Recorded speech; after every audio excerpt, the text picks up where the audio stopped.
ખેડામાં જિલ્લા પોલીસ દ્વારા વિવિધ પોલીસ સ્ટેશનોમાં પ્રોહિબિશનના ગુનામાં પકડવામાં આવેલા 1.43 કરોડના વિદેશી દારૂનો કપડવંજ ખાતે નાશ કરવામાં આવ્યો હતો.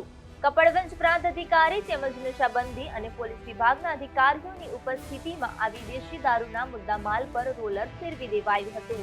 કપડવંજ ટાઉન અને રૂરલ તેમજ કઠલાલ અને આતલતુંબા એમ 4 પોલીસ સ્ટેશનના પ્રોહિબિશન મુદ્દામાલનો નષ્ટ કરવામાં આવ્યો હતો. પોલીસ અધિકારીઓની ઉપસ્થિતિમાં કપડવંજના કરસનપુરા ડુંગરા વિસ્તારમાં પ્રોહિબિશનના 87 ગુનાની 50,716 વિદેશી દારૂની બોટલો 1.43 કરોડના મુદ્દામાલ પર રોલર ફેરવી દેવામાં આવ્યું છે.